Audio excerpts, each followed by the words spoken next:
ध्यान कीजिए। क्या कीजिए?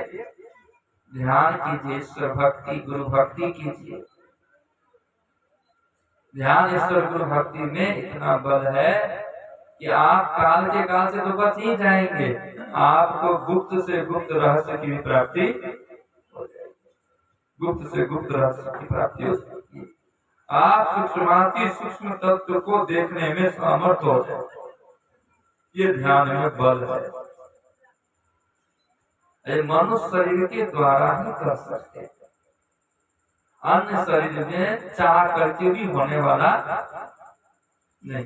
अगर चाहना आपको ताकि मन में होगा, हम ध्यान करके कर पाएगा? ध्यान होगा हमसे? नहीं होगा। किसी अन्य योनि के द्वारा आप स्वरूप का ध्यान कर सकते हैं, लेकिन आत्म स्वरूप का ध्यान नहीं कर सकते। अन्य योनि के द्वारा स्वरूप का ध्यान होगा। अन्य योनि को प्राप्त करने के बावजूद भी आप सालों की मुक्ति को प्राप्त कर सकते हैं, सामीप्य मुक्ति को प्राप्त कर सकते हैं, सारूप्य मुक्ति को प्राप्त कर सकते हैं, लेकिन सायुज्य और ब्रह्म निर्वाण मुक्ति को प्राप्त नहीं कर सकते।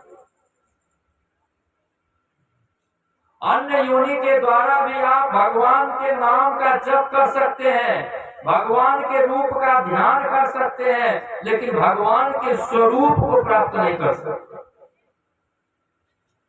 अगर भगवान के स्वरूप की प्राप्ति हो जाती, गिरिराज जटायु को मुक्ति नहीं मिल जाती, लोग हरिधाम जाते।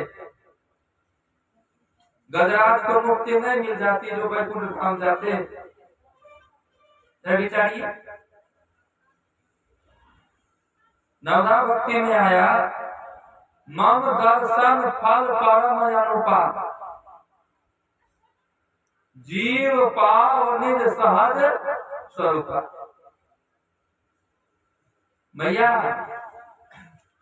मेरे दर्शन का अनुपम फल है, जीव अपने सहज में आत्म स्वरूप को प्राप्त कर लेता है। कितना आदमी दर्शन किए, मिला? आत्म स्वरूप की प्राप्ति रामायण में वाल्मीकि मुनि को देखिए और मैया सभी को। दो पात्र ऐसे हुए जो परमात्मा के स्वरूप को देखते थे। नहीं तो और जितने पात्र हुए सबको स्वरूप का ज्ञान हुआ, लेकिन स्वरूप का ज्ञान हुआ क्या? एक बार हनुमान जी भगवान श्री राम की सेवा करते, तो हनुमान जी से भगवान श्री राम कहते हैं, हनुमान तुमको विदेही ने ठग लिया, जानकी ने तुमको ठग लिया। हनुमान जी कहते हैं, कैसे? हमको तो सब कुछ दे दिया, अजर अमर गुण निधि सुत हो, इतना वरदान दिया। और दूसरे में अष्ट सिद्ध नवनिधि के दाता, यशवर दिन न जानकी माता, इतना सब कुछ दिए, तो ठग कैसे लिया? का ये रिद्धि सिद्धि कब तक? जब तक शरीर में हो तब तक, और शरीर छूट गया तो कौन रिद्धि सिद्धि काम देगा? देवता के बात पे दानव क्यों समुद्र मंथन के लिए तैयार हुआ? कौन सी बात ऐसी देवताओं ने दानवों से कही कि दानव लोग समुद्र मंथन करके अमृत प्राप्त करने को तैयार हो गए? इंद्र भगवान जब गए थे भगवान विष्णु के पास, भगवान विष्णु ने उनको कहा कि जाओ उनको समझाना बुझाना, मृत संजीवनी मंत्र तो तुम लोगों को आता नहीं है। अमृत संजीवनी मंत्र आता शुक्राचार्य मुनि को, और उसकी साधना इतनी कठिन है कि तुम लोगों से होने वाला भी नहीं है, तुम लोगों से होने वाला भी नहीं है। और जब तक शुक्राचार्य मुनि रहेंगे तब ये तक न तुम मरोगे तो वो जिला देंगे, और कहीं वो ही मर गए तो हम कौन जिलावेगा? अरे जब तक वो जिंदा है तब ये तक भूत झाड़ देगा, कि वो जब मर गया तब भूत कौन झाड़ेगा? तो ओझा के रहते हुए कुछ ऐसा उपाय कर लो कि भूत लगवे नहीं करे, तब भलाई है। अतः ये बात जब समझ में आई ना, दैत्यों को का बात उठ के कहता है, तब समुद्र मंथन के लिए उद्यत हुआ, तैयार हुआ। तब समुद्र मंथन के लिए, अरे तो समुद्र मंथन नहीं करता, करता याद रहता करता। यही बात हनुमान जी से भगवान श्री राम कहते हैं, जब तक शरीर है तभी तक ना सेवा करोगे। ठीक है, तुमको अमरता का वरदान मिल गया, हमको तो नहीं मिला है। तुम मेरे स्थूल शरीर की सेवा करते हो। कौन से शरीर की सेवा कर रहे हो? स्थूल शरीर की सेवा कर रहे हो। सब दिन हम इस स्थूल शरीर में रहने वाले नहीं है, तुम रहोगे हम नहीं रहेंगे, तो फिर तुम मेरी सेवा कैसे करोगे? इसके लिए जाओ, तुम जानकी से कहना, मैया हमको सूक्ष्म ध्यान का उपदेश करो। स्थूल ध्यान से सूक्ष्म ध्यान। जैसे मैया जानकी के पास हनुमान जी जाते हैं, तो मैया जानकी समझ गई, ओहो भगवान इनको मुक्ति का उपदेश करना चाहते हैं। मैया जानकी कहती है चलो बेटा, हम भी तुम्हारे साथ चलते हैं। अब उन्हीं के मुंह से उपदेश लेते। अब भगवान राम ने को कहना, बेटा कि आप ये उपदेश कीजिए, हम कैसे सूक्ष्म ध्यान करें। जब मैया जानकी के साथ में भगवान आए, क्या कहते हनुमान जी आए, मैया जानकी को भी लगा कि हमको भी सुन लेना चाहिए, हमको भी ध्यान करना चाहिए। अब आना तो वही था, मैया भी समझ चुकी थी। हनुमान जी और मैया जानकी दोनों बैठे, तब भगवान श्री राम ने उपदेश दिया। उपदेश में सबसे पहला मंत्र क्या कहा? ध्यान के विषय में देखो, जय बीजे चित वृक्ष प्राण स्पंदन वासने एकस्मिन् स्वतयोच्छिने क्षिप्रम द्वयपि नश्यति। ये शरीर में 14 इंद्रियां हैं। कितनी इंद्रियां हैं? 14। 5 ज्ञान इंद्रियां हैं, 5 कर्म इंद्रियां हैं, 4 अंतःकरण की इंद्रियां हैं। ज्ञान इंद्रियां कौन कौन से है? आंख है, कान है ना, नाक है, जिह्वा है, त्वचा है ना। आंख, कान, नाक, जिह्वा और त्वचा। त्वचा माना चमड़ा, याद रखिएगा। त्वचा माना क्या हो जाएगा? चमड़ा। ये 5 ज्ञान इंद्रिय, 5 कर्म इंद्रिय है। हाथ है, पैर है, मल मूत्र विसर्जन द्वार है और मुख है।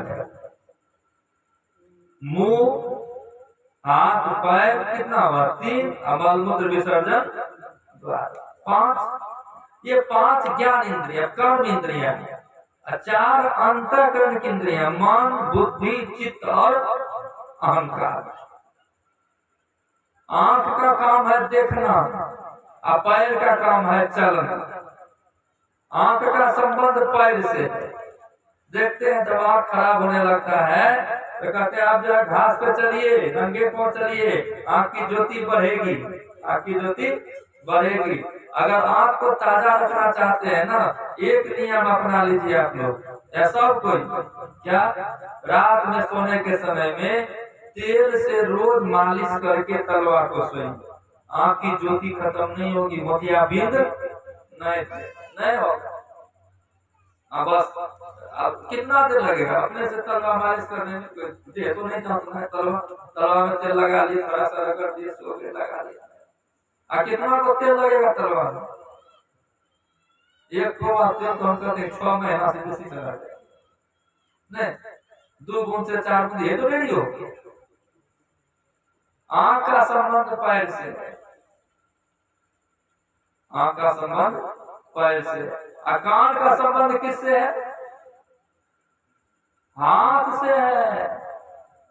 जैसा सुनते हैं वैसा करते हैं, जैसा सुनते हैं वैसा करते हैं, नहीं करते हैं? जैसा सुने वैसा कर दिए। जैसा सुने वैसा कर दिए। कान का संबंध हो गया। उसके बाद जीवा का संबंध कहां से है? तो मुख से है। स्वाद लेना है तो कहां से स्वाद दीजिएगा? मुंह से स्वाद दीजिएगा, मुख से। और मूत्र विसर्जन द्वार का संबंध किससे है? तो घ्राण से, नासिका। किससे है? नासिका से। अभी चलिए मल द्वार से। और जिह्वा का संबंध जो है मूत्रेंद्रिय से। सब में उलझा हुआ है और सब विषय को ग्रहण करता है। आंख से देखते हैं, कान से सुनते हैं, जीवा से स्वाद देते हैं, नाक से गंध ग्रहण करते हैं, त्वचा से कोमल कठोर का अनुभव करते हैं, स्पर्श करते हैं। लेकिन इसको प्रेरणा से प्रेरित करने वाला कौन है? मन। बुद्ध निर्णय देता है, अहंकार निर्णयपन का बोध होता है, अचित में कंपन होता है। नए कंपन होगा, नए मन में संकल्प विकल्प होगा। अरे हवा चलेगी, पत्ता हिलेगा तब ना कोई बात होगा। हवा चलवे नहीं करेगा, पत्ता हिलवे नहीं करेगा तो टूटेगा क्या? भगवान बुद्ध ने कहा, भिक्षु चित्तम दंथो साधम, चित्तम दंथम सुखवाहम। ऐ साधु, चित्त का दमन करो, चित्त का दमन सुखदायक है। किसका दमन करो? चित्त का दमन। चित्त चंचल नहीं। और सहजोबाई क्या कहती है? चित्त चंचल हो गया और मन थकेगा तो कर्म धर्म सब खत्म हो जाएगा। चित्त स्थिर, अचंचल मन थाका, कर्म भरम भयो छाड़ा, भयाजी हरि रस्पी मतवारा। आठ पहर जो मत ही बीते, डारी दियो सब भाड़ा, भयाजी हरि रस्पी मतवारा। कहाँ पीला पिंगला ऊपर पहुंचे, सुखमन पाठ उघारा। इंगला पिंगला से ऊपर चले जाओ, उसके ऊपर बीच में सुख मना है ना। थोड़ा सा ऊपर उठो तो सुख मना है, और उसमें चले जाओ, अमनो योग पूर्वक उस अमृत और प्रकाश और शब्द को तुम देखते हो। और उसमें दुर्जन का काम करेगा, उससे हट के रहो, उससे हट के रहो, अमनो योग पूर्वक ध्यान में चलो। अगर इस मन को बस में करना चाहते हैं, चित्त को बस में करना चाहते हैं, चित्त दो दाल है, एक इच्छा और दूसरा प्राण। चित्त का संबंध किससे जुड़ा हुआ है? इच्छा और प्राण से जुड़ा हुआ है।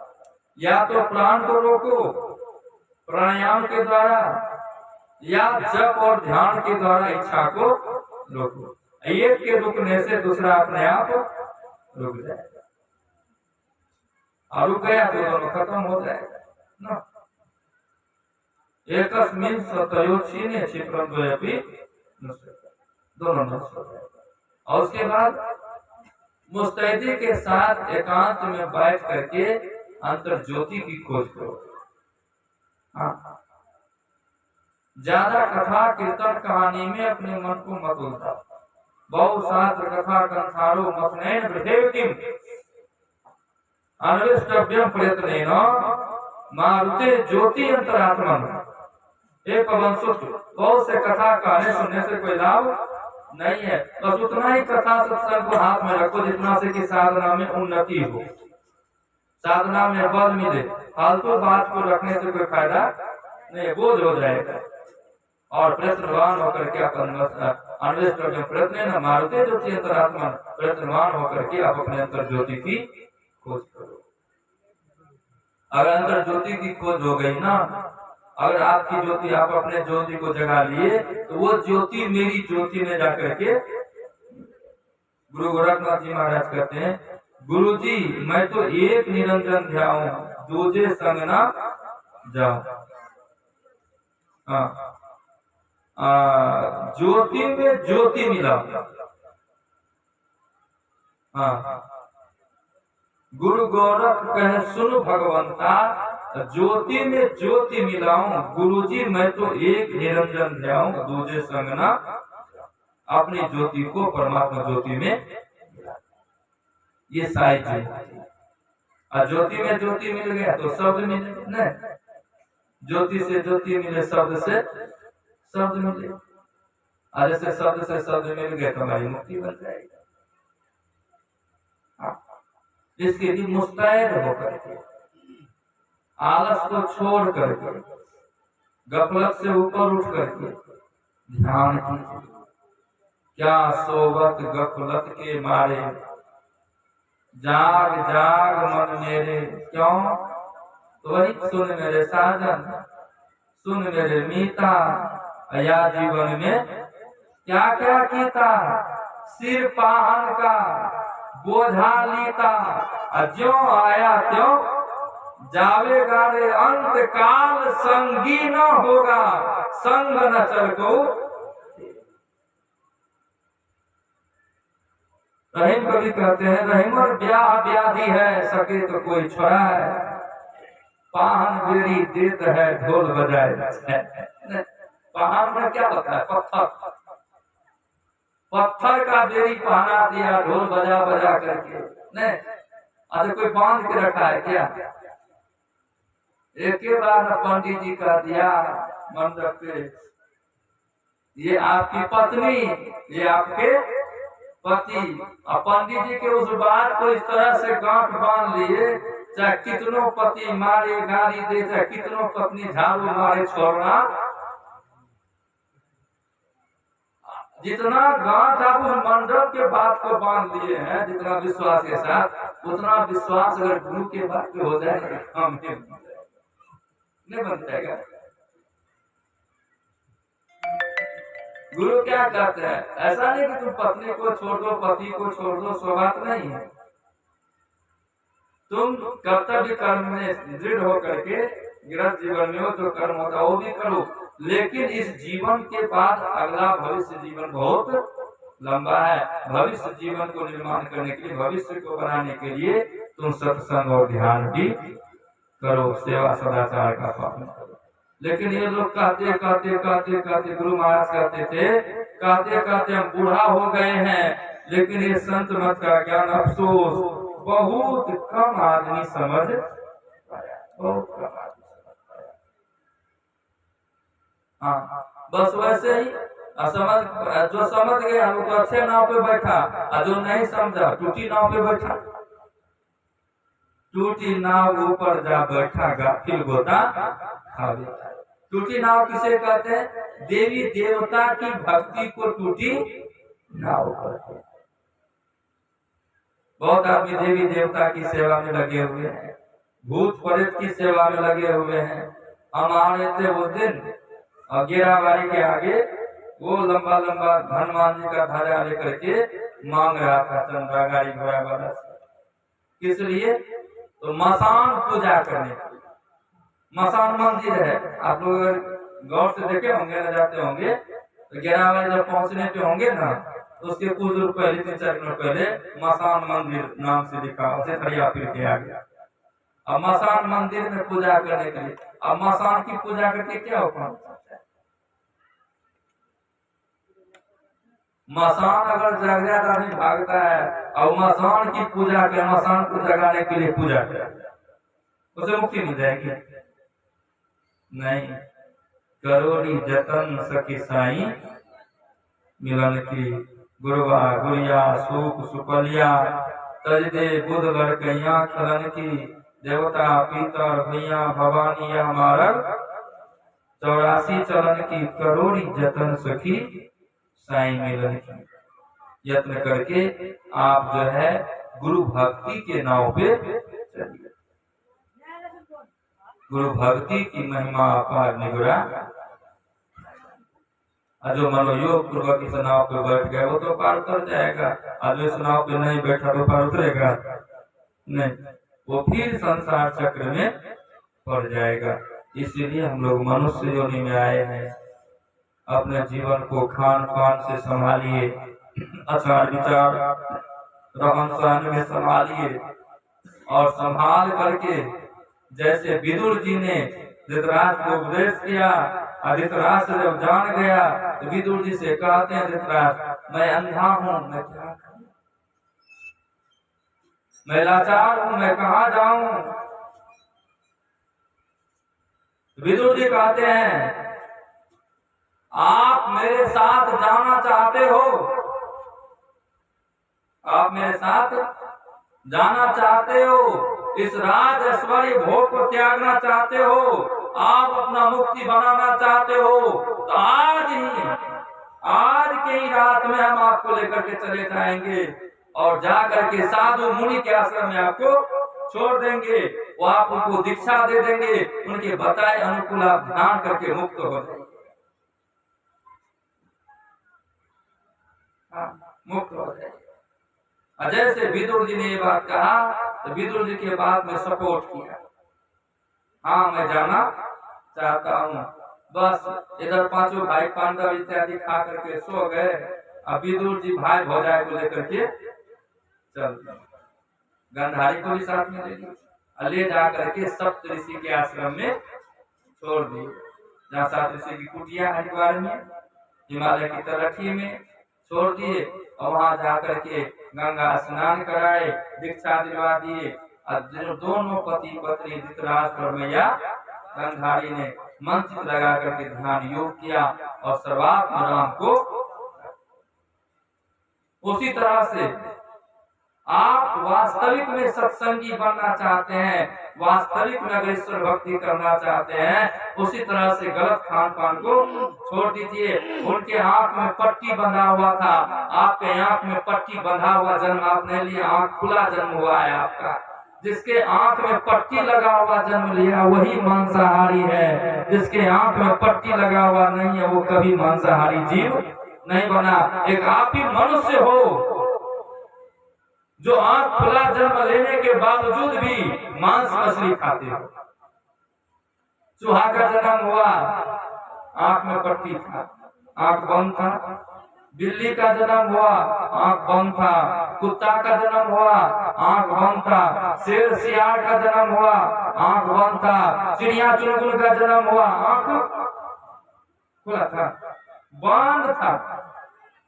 गौशाला में जाके देख लीजिएगा, आंख बंद है। जितना भी मांसाहारी प्राणी है, मांसाहारी प्राणी जिस समय संसार में आता है उसके आंख में पट्टी होती है, और जितने भी शाकाहारी प्राणी है जैसे उस संसार में आता है उनके आंख में पट्टी नहीं होती। आप क्या करें,